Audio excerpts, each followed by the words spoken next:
virtual. Preston, Dean Preston, Meeting, yeah. this afternoon with,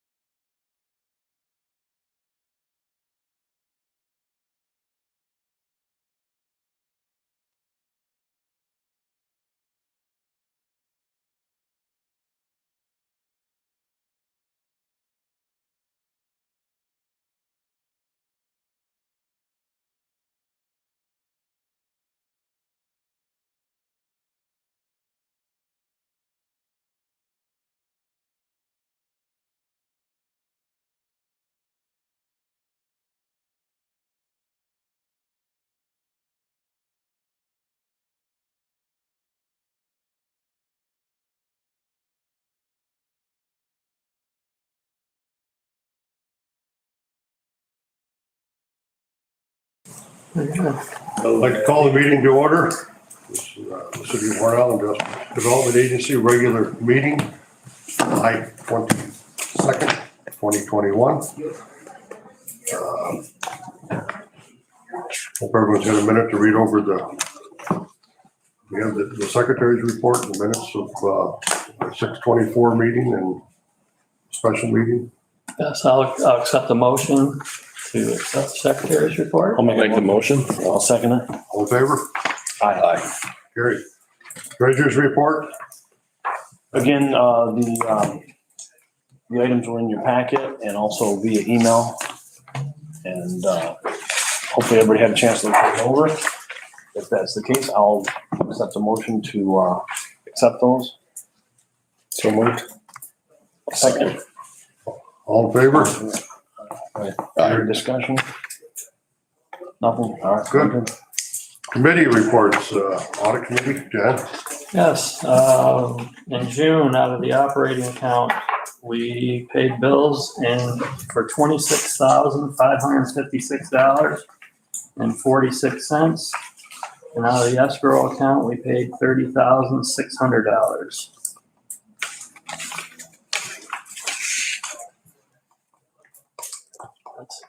That's it. Got the You don't know the escrow is a tax account. tax account, that was pilot. Yeah. Accept the motion? I'll make a motion. I'll second. All in favor? Aye. Carried. Personnel, I have nothing to report on that. Governance, No report. no report. Executive director's report. Mike? Okay, in your last week you were sent all the closing documents on the Austin transaction. Hopefully you had a chance to review them and any questions. I personally reviewed them. I didn't read every word, but There was a lot there. there was a lot there. I was, There's a lot of moving parts to these grants. We did have Sean come down to give us a overview of what's going on, and also if you had any questions, fire. So that lease goes to 2062, if I'm not mistaken. 40 years, yeah. 40 years, yeah. But you've only agreed to a 20-year deal on the property taxes. So on the 21st year, they'll just go on the tax rolls. Right. And IDAs can be in title and the property on the tax rolls. It's okay. So if they don't come back and talk to you by then, it'll just go on tax rolls in 21. And there's a form we file with the assessor with that pilot, the 412A form, that give him a heads up on that. Mhm. Now, you typically, 20 years later, it's somebody else. So we typically find at the end, you got to call over and work with the assessor's office and get them back off. I think everybody's aware of the parcels. I have the one up here. This is north is this way. So east and west parking lots, and then this is where the building will go. The east and west parking lots have EDA money in them. So does some of the streets, and so does a sewer or water. The pump station Pump station. relocation of the water sewer line, and we're replacing a new pump station there. And that is all part of EDA funding. And it's not that big of a deal, but if you ever look at the EDA language, it scares the hell out of you because there's somebody in Washington and nobody trusts them. So it says you can't do anything and no changes to this property for 20 years. So we broke the lease up into the EDA improved areas and the non-EDA improved areas, just so Alstom didn't have to Tiptoe around, yeah, that makes sense, yeah. It's their building, they can make improvements and changes, you're gonna stay entitled to the land. For tax purposes, they'll be considered the owner for depreciation and everything else. We're gonna do about that. And then what we typically do, if you've read one of those leases, we'll just tell you, flag if there's something different. Like here, there's 2 of them instead of 1, but there's still only 1 pilot for all the properties. Same deal you guys got before. I think they made an estimate of property taxes and established amounts for the 3 tax jurisdictions on that scale. 250,000. For the first 5 years. Yeah, it was good payment. And then there's a relatively new thing a couple of years ago, these project agreements, drives everybody nuts. You can either really goof up the lease and put a bunch of things in there, or just have a separate standing project agreement. We've been doing that. Make it easier. It summarizes that here's the pilot, here's the sales tax savings, here's the mortgage tax savings, here's the job commitment. We put in the large job commitment. The way the document's drafted, it doesn't automatically occur. The ABO will scare the hell out of everybody. It's supposed to be like black and white. It's not black and white. If somebody has a COVID reason for employment, every ID in the state let everybody off the hook last year if there was a reason for it. They said they'd be 258. 258. That was the figures that came right from Alstom, and we've used that figures with EDA. Right. And we're using it with new market tax credits. And and with the state of New York, so that's the figure. And what we've often done with a lot of IDAs across the state is use a number less than that in the document, but that can lead to anomalies later on. People can't remember why you did 150 versus. So when I talk to these guys, we just put it right at that number. So if they're off by 2 jobs, we'll be back talking to you next year and have to talk about whether you waive it. Or you have this really draconian stuff in there that you can ask them for their savings from behind. So that's disgorgement or recapture, or you can lose benefits going forward, which is a pilot. And they won't like either one of those outcomes. Of course, yeah. All right, so project agreement, lease agreement, pilot agreement, on your standard forms with those couple of exceptions. And if the board had looked at it before and authorized negotiation of them, and the inducement and the negotiation, this is saying you can now execute them. And we may get comments if they're material. We can always come back to the board or brief you by email, but we're waiting for a set of comments from Alstom. They usually send them up and upstream for a while, and downstream we've done this before. They've told us that they really haven't had any comments. We've called them and wanted them to get their comments here so we could incorporate them into these, but they said apparently they're satisfied. We don't have any comments. I talked to their counsel, he's pretty reasonable. I said, quite frankly, there won't be many unless they're here. Because we put all the stuff in, we use this probably a couple hundred times a year, this set. We don't get many comments. Because every time it says, any chance there's a place to put reasonable, we put reasonable. The IDAs aren't there to fight with the companies.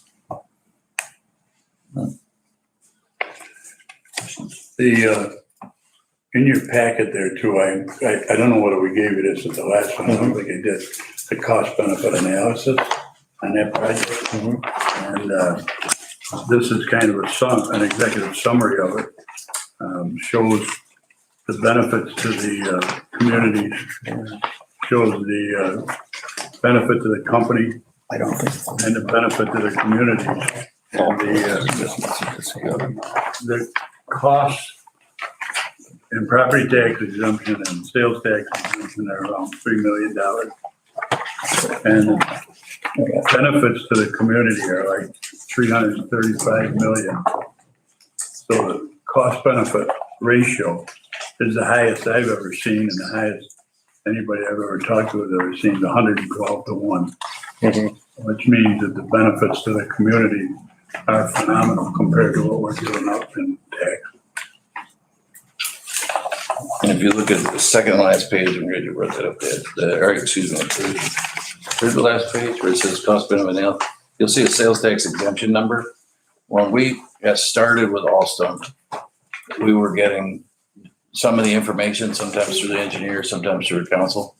And we just put a number in there in the first resolution, the savings. The ABO wants you to specify in your resolution so the board knows how much the savings is. We put $250,000. woefully inadequate because that'd be about $3 million worth of purchases. It's hard to predict with these manufacturing guys because their equipment, but the building materials aren't. So we use the number right that we've subsequently got from the 1,788,000. So today's resolution says go ahead and execute the document and amends our record to show we intended 1,788,000. The top one you have is actually what you approved on May 27th, paragraph.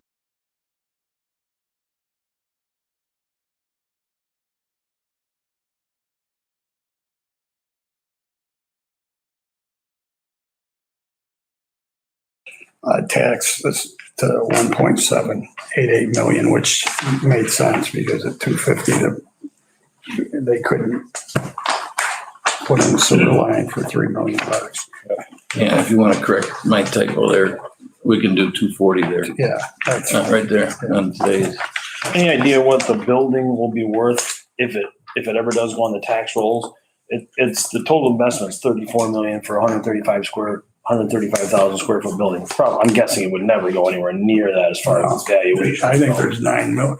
Does that include the 9 million for equipment? That's 34. I'm guessing that's probably all in. The 34, Yes, it does include the 9 million. And the thing about trying to figure out what's going to be assessed at 20 years from now, we don't even try it because Who knows where in all probability, I know I'm not going to be here. Some of you guys will be here. I'm not going to. But a lot of it would be probably continue to be tax exempt anyhow. Yeah. I mean, as I long imagine as somebody. they're going to come back. As soon as they finally get that form back, they'll be like, hey, wait a second. Back in year 20. We're going to talk. We held up our end of the bargain. What are we going to do? Yeah. Why do you go back to your cost benefit analysis and look what they pumped into the community in 20 years? It's like, holy shit. You gotta understand too, that this building is designed for expansion. Yeah. So depending on the number of contracts that they win in the future, I mean, this building could be expanded. That'd be great. So, you know, it's everything's fluid. I mean, it'll be built as a building, but it would be built with an eye on the future that it can't be expandable into one complete building. Do they have a forecast for that? I mean, obviously, they're in the business and they know what's coming.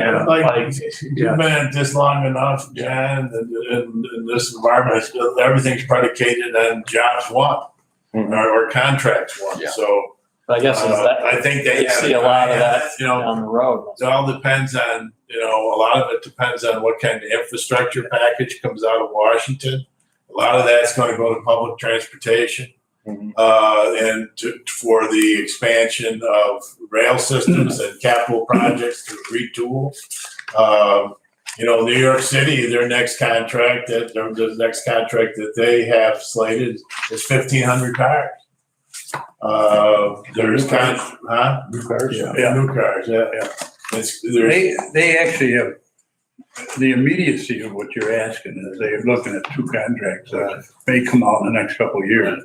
And that's why this was set up, including utilities and everything, to be able to support another building the same size.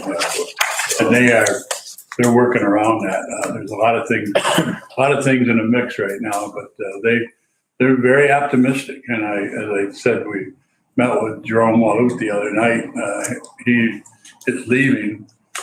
Jerome was the head of North America for Alstom, probably one of the finest men I've ever done business with, and one of the best leaders of Alstom.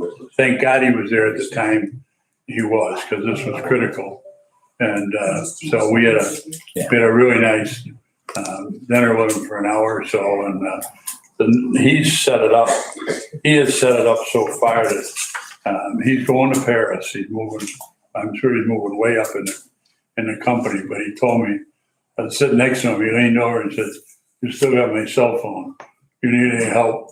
Just pick up the phone. It rings in Paris just as well as it does in New York." So we got a great relationship with those people. He's going to be number 3, I think, in the line of the company. It's international business development. Yeah, Oh, wow. yeah, that's We'll certainly miss him, but yep, it's nice to have friends in high places. that's for sure. Who's his replacement again? We haven't met him yet. We haven't met him yet. They haven't named the person. Pardon? They haven't named the person? They have, yeah. They hasn't been here yet. Supposedly, gonna be headquartered in Montreal. Oh, wait a minute, I think But we haven't met him he yet. came in today. Okay. Yeah. Yeah, he's saying, So we're lucky to have a company like that here. Just as a little quick aside, you'll appreciate the fact that we spent, I was telling Rick, we spent 3.5 hours yesterday on the phone with the 911 people in Bath, trying to establish the address for the new building, if you can imagine. We put it down as 3 when we first put the application together, because the motor shop was 1.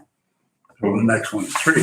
And I said, well, how'd you come up with that? I said, because I lived on 5 Erie Court, and the guy next to me was 7.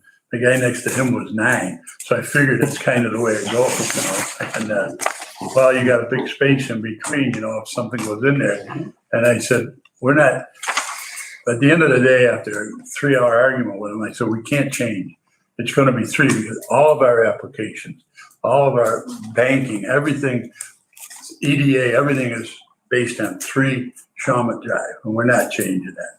Well, who put it 3? I said, if you're looking to blame it on somebody, blame it on me. Because one day somebody called me from Alston and said, what's going to be the address of the new building? And I said, what's next to the motor shop? Motor shop's 1, you're 3. Okay, so that's how it happened. So anyhow, finally after 3 hours, which they could have said in the first 5 minutes, incidentally, but they said at the end, well, okay, we can do that. We can make that 3. So it is officially 3.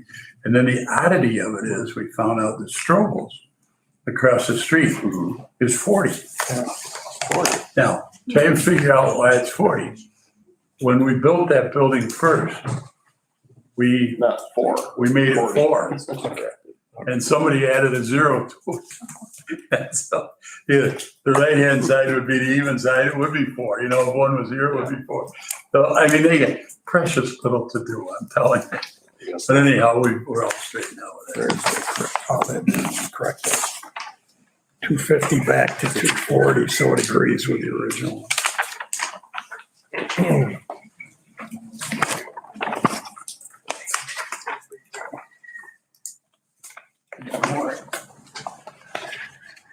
That just makes that correction from the 3 million. Oh, yeah. That's all. The other one thing is we're working with Bassett up at the airport on his new development that's slowed up substantially this year, as you know, because of COVID and the cost of materials and everything, but he's getting back on track. So we'll be back to the agency probably in the next month or so with all the new nuances of the pilots and who splits them and so on. So it's pretty well settled out. We haven't finished up settling with the town yet, but we'll do it similar to what we did with the first one, where we gave them a sum of money each year because they're not a taxable entity in that project. So I would do the same thing.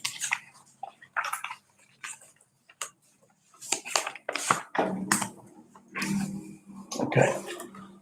So, moving right along, we need to approve the resolution.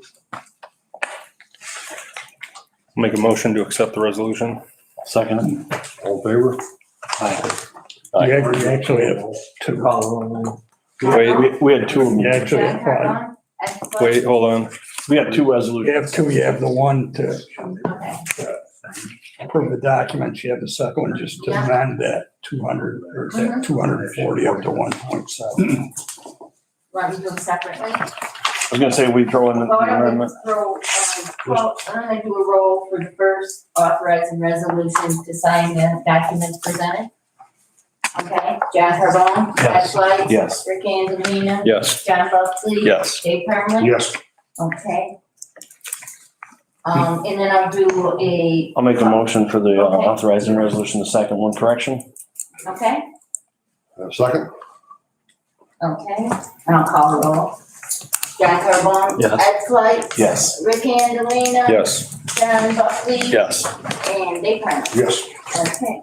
And raise an issue that I have is the fact that EDA grant came 2 days ago, 3 days ago for us to sign, and we've all agreed to sign them. My name is on that as executive director. I wanted to ask our attorney whether I can go ahead and sign because we agreed to all this prior to this. That's, I don't know, Sean, what are your thoughts on that? Or is there, Well, the resolution says the chair, vice chair, and executive director. So that's whoever it is when we sign, or we got to designate somebody different, however you want to do it. That'd be Mike then, or? Yeah. unless it's a, Who's chair of electronic? unless it's an issue with the state. Oh, yeah, I don't know what kind of issues or problems it would create, yeah. and we're this far down the junction. That was my fear when all this was taking place. And I said, hey, you know, we gotta have an answer. I Because, just soon sign it, but I want everybody to know that because it was an agreement that we had done before. That cleans it up. We don't want to have to go back to EDA and have them change all the documents again, you know. As long as EDA doesn't have any. As long as everybody understands what I'm doing. well, yeah, and I didn't wanna raise the issue with EDA. Yeah. No. Right. And I gotta have this signed by the mayor and whoever's gonna sign it for the agency, and I gotta return it. Griff, did you get the digital copy? Yeah, exactly. In the email? Okay. Yes, we did, yeah. Okay, 'cause I already did that. Yeah, so we'll just, I mean, Did you sign it and send it back? Yeah, the digital version. Right, yeah. Well, that's what they wanted. Yes, yep, I already did that. But then we'll get your hand signature there. Well, why don't we make, then if the board wants to do that, then we make one other modification where it says that the chair, vice chair, executive director will just, of the agency will add Executive consultant. consultant, yeah, can sign. That gives, then it's covered. Senior. Then you can- Well, yeah. if you're gonna make the change, then isn't that gonna throw up a thing? If you're gonna make the change one way, you might as well make the change the other way, and then it'll be done for the future. That's okay. However you want. what, you're talking about the Oh, no, I was just saying in this resolution, then he'll sign that EDA I one. got you. justice project. EDA does have his name on it. We just got it the other day finally. I think we just get him to sign, you signed electronic, he signed electronic, we return it. Right. And we don't raise the issue, but we have, in case they read the local newspaper and they find out there's been a change, because when the application went in, he was executive director. Unless the EDA office is in Jasper, nobody reads it outside. So that's, I'll just have to sign it electronically and then sign that hard copy. And, Chris Potter could be watching. Yeah, Chris, are you watching? He's laughing. He's gonna give you a thumbs down on that. and so, Okay, we'll just do the signature electronically with Griff. I'll have him sign this, we'll send it, we'll have the resolution in case they raise an issue, we'll have. okay. The only other thing I have, and it doesn't take a motion to do it, but at the last meeting, you approved a modification for our residents there up there for them to get along. Sean just sent me an email, and Sean is now sitting here just to, if it's okay with the board, that we sign the documents now, because they want to close next week, and Sean will put them in escrow until they close. And they'll typically, especially when you're dealing with Fannie Mae or Freddie or HFA, right to the last minute, they're changing the mortgages and stuff. And we're like, you can attach the signature page when we see the final one. And then it's not, So I don't usually think nothing that too dramatic. doesn't take a resolution, but No. everybody knows and agrees. Okay. RJ, a copy of all these documents that you should print out and have them, because you will be the one that will be submitting the electronic submittals for reimbursement for our payments. And it has a list of who those people are in here, so you should have that for your files. Okay. And I will get that, I'll forward that to you. Okay. I just got it, you know. Actually, administration of the grant, J.C. Smith helped Sean on it, putting the grant together. And J.C. is willing to help now because he just finished one. And the mechanics of this is unreal. Yeah. And I know from a business standpoint, just what we had to submit. it's gotta be 100 times worse here, so JC's gonna help on that whenever we need him. JC is the employee of the county IDA. Well, Done a great job. yeah, we They actually have split a it long with the history, county. JC. He's retired from the Environmental Facilities Corporation, which is a state agency. Mhm. I remember if you have John, probably with the two Johns would remember when we had the sewer collapse on Mary Avenue. Yeah. We had to declare a state of emergency because that was our main trunk line. Mhm. And JC worked for EFC at the time. He was very helpful to me and to the city. And he retired and he landed over there. He's been very instrumental in helping us. The only other thing I have is I asked Sean to, he put together a synopsis of the projects. He did a great job. I think you've all had it. I think he explains where we are and everything we have open, so he did an excellent job. If there's specifics you want to talk about on the project list, other than Sean's overview, we ought to do an executive session because we'd be naming company names. And it's not a good thing to do in open session until we have a deal, some kind of a deal. So if there's quite, but I think it's thorough as hell. Even I was You know surprised. about everything. Oh, yeah. No, not really. No, but it is a great synopsis. And Yeah. I think John asked for this a few months ago that we do it every meeting, just so you'll have keep track of what's going on a month-to-month basis for the. Yeah, obviously, COVID kind of threw a monkey wrench into that, and things kind of came to a standstill for a while on certain Well, projects. another thing too is that this EDA thing and this Alstom has been all consuming. Yeah. I mean, even though there was COVID restrictions, we had meetings, we had Zoom meetings, the work didn't stop. It's just that it slowed down a bit. Yeah. Just another point that we have been working with this agency, we identified a opportunity through ARC and the U.S. Department of Labor for the WRC grant, which is a grant that would assist Alstom, and it's specifically for Appalachian Regional Commission and the Delta region. There's two special commissions in the country. One's the Mississippi Delta region, which is a part of their own, like an Appalachian Regional Commission.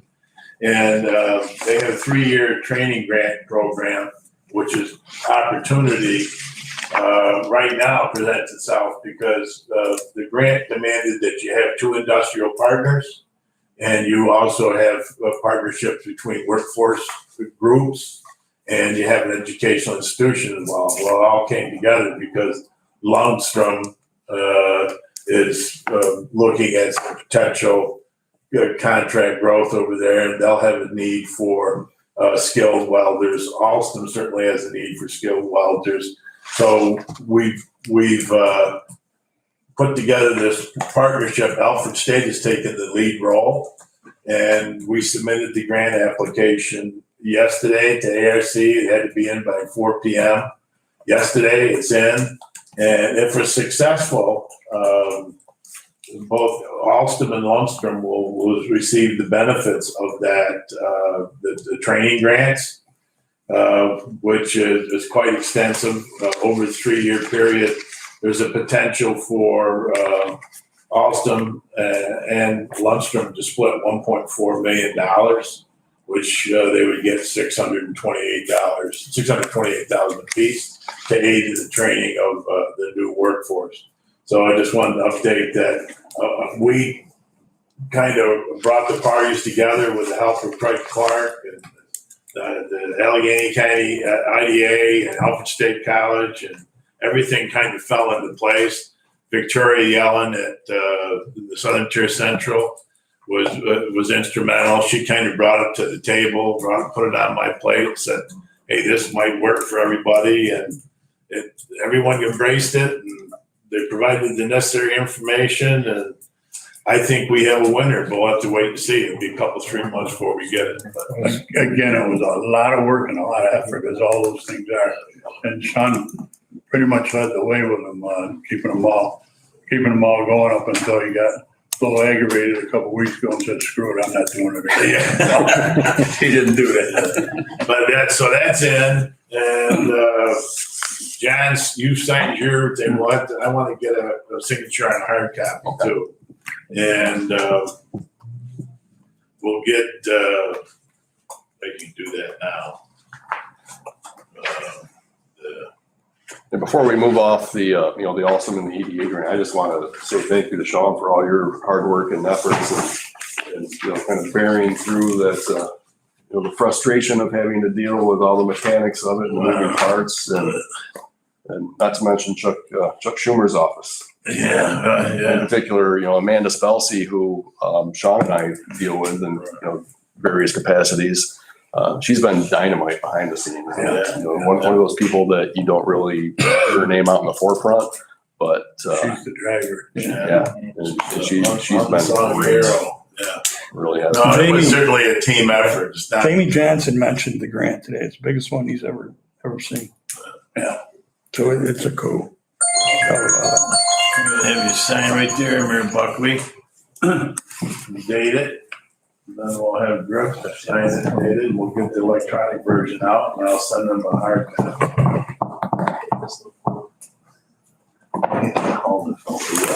I have nothing else. So. Okay, we're good, Mike. I have one more. Sean, you mentioned at one point with Alstom, we have to pay a lot of things up front. Well, yeah, that's part of the any federal grant. You have to pay the cost up front. I've had a discussion with the board before about this, but prior to it, during the. But yeah, what we have to do is they're like every grant, it's reimbursement. They don't give you the money and say, hey, have a good time. No, they want documentation. You have to pay the bills, submit paid invoices. And then that's why we had to send them our banking information, which we did that during the grants.gov and the SAM, the Systems Administration Management. Mm-hmm. So all that's in there. Margie's are in charge of that. So once we start getting invoices and for the work and get all that done, then it's like priming the pump. Once you get in there and they start returning the money, you can use that to kind of continue the funding of the project. I talked to Mike, I said, we're going to need to have, a capital account, and we've got the money to do it. And it's not like you're giving the money away, you're getting it back, but someone has to pay it. And it's our work, it's not Alstom's work. This is the public facilities improvements. We're the grantee. We're the grant. Yeah, we're the grant recipients, the IDA in the city. So that'll happen. So administratively, we'll have to make sure we have enough cash in the capital projects account to get the project started and going. And once we start getting reimbursed, Once you have a schedule, you can do cash requirements and you can find what our exposure will be. It won't be the whole amount because you'll be submitting invoices as you go. So you might, it'll be like any could be $1 million or something that you'd have to have available. Every 30 days, they'll submit their invoice for payment for progress up to that date, and you review it and go over. The thing here is that Fagan Engineers has been integrally involved in this and helping us put together the preliminary engineering study. Because this is a public works project for the most part, because he put it together and did a lot of the preliminary design, he's not allowed to bid on the work as an engineer. But he's going to do the final design as part of the original project. He's going to assist us, and he's got to develop the final design documents because we have to do a request for proposals. We have to let the contracts. We have to award the contracts jointly between the IDA and the city. So, because we're the both funded. And so he's got to do a final design, and he's got to make construction documents that when you go out that someone who's going to bid on this, and submit a bid or a request for respond to a request for proposal, that they know what the scope of the work is and what they're bidding on, stuff like that.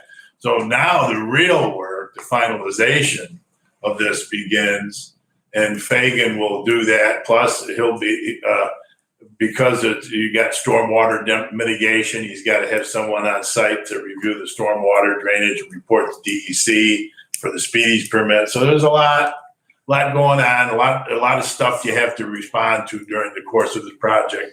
But once we get into it, we get the final design, we'll keep everyone informed.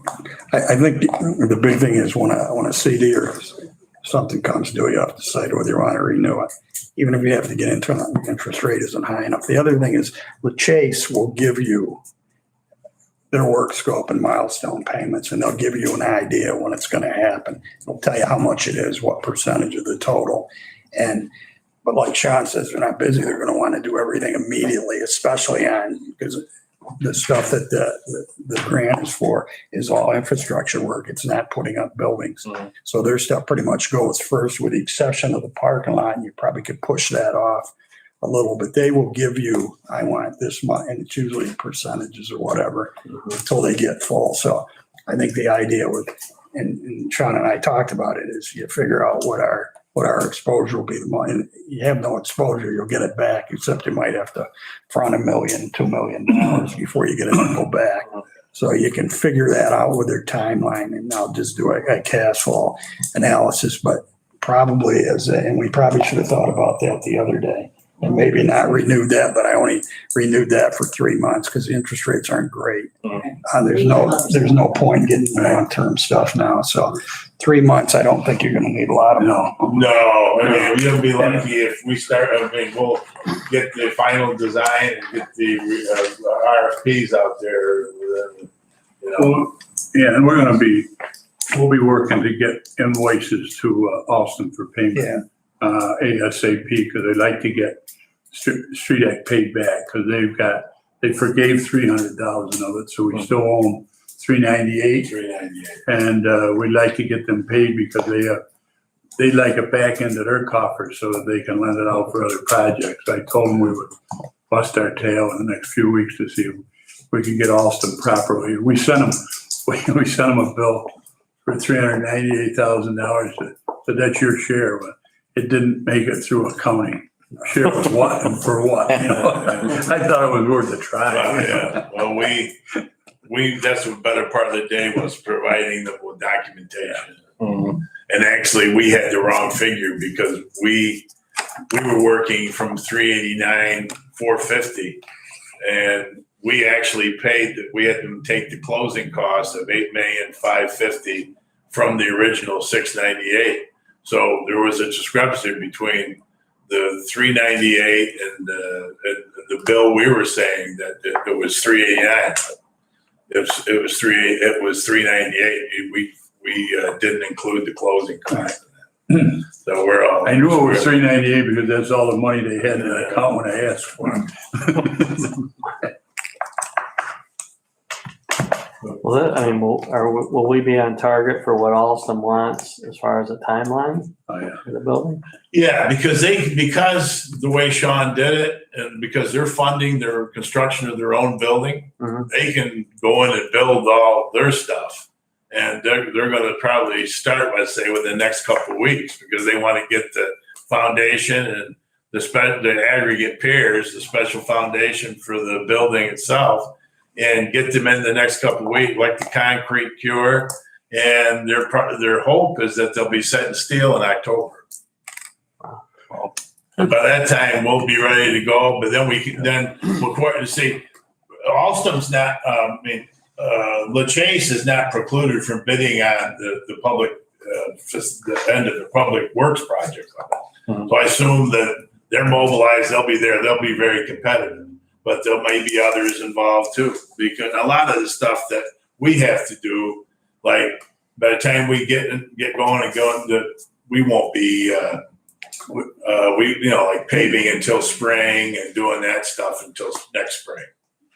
So there's some coordination. We'll coordinate with, I'm going to be leaning on the city, engineering staff, Mitch and Ashley, because a lot of this is, like I say, it's benefiting the city streets, city sidewalks, pump station. Now you sound like Austin. Yeah. That's okay, by the way. Yeah, right. We're okay with that. Okay. Any, new business? There is one item I'd like to discuss in the executive session as it pertains to a potential project. Okay. So a motion to go into executive session, I'll make a motion. all in favor? Ed, did you- Put it in there. Yeah.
please put that back. Put the camera down.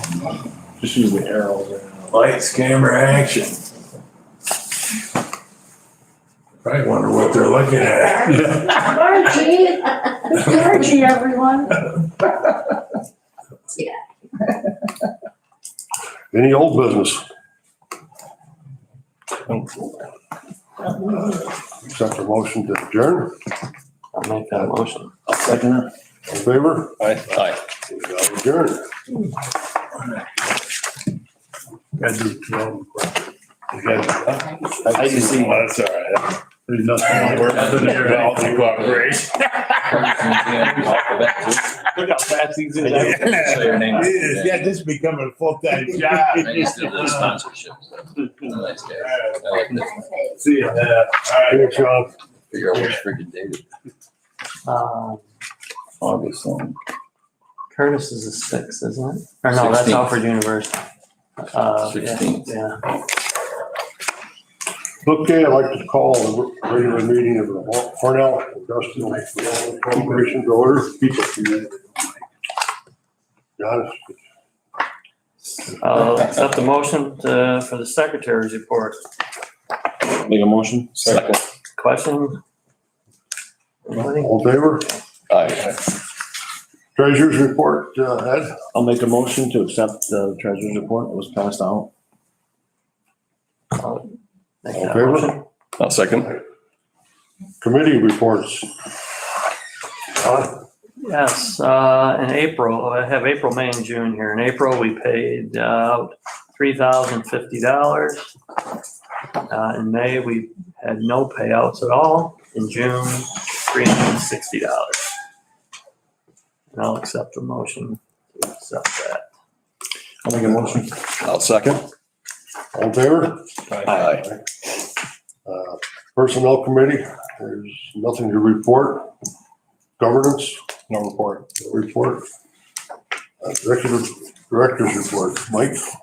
Just one thing, Griff and I talked about the chamber and the Development Corporation donating $500 to St. Anne's Academy in the name of Dave Gray. Dave did a lot for this city. True humanitarian, so I'd like the board to agree to donate $500 from the corporation to St. Anne's Academy in memory of Dave Gray. I think that's very appropriate. I think you could do it from the IDA and even though the corporation would pay it. The IDA can't, but the IDA was, Just in name, you mean? yeah. Yeah. Yeah, The recognition, yeah. I'll make a motion. well overdue, I'll tell you. Second. All in favor? Aye. Motion carried. Good. Anything else, Mike? No, that's all I have. I think we do need to formally name Mike the executive director of the IDC, because we have not done that as of yet. I didn't know he wasn't the director. Hell, I was acting a lot differently. No. I would, You have a motion? Is that a motion? that is, Yeah, sorry. Second? Ed? All in favor? Aye. Mike, congratulations. congratulations and our condolences. I was gonna say- All of them. Nothing else in new business? Mike, are you gonna give an acceptance speech? I already do. I had to do, my resignation over there today. If I would have known I had to say something, I wouldn't have gone. Any old business? Accept a motion for adjournment. I'll make that. Second. Ed? John? All in favor? Aye. We are now adjourned. Coming down.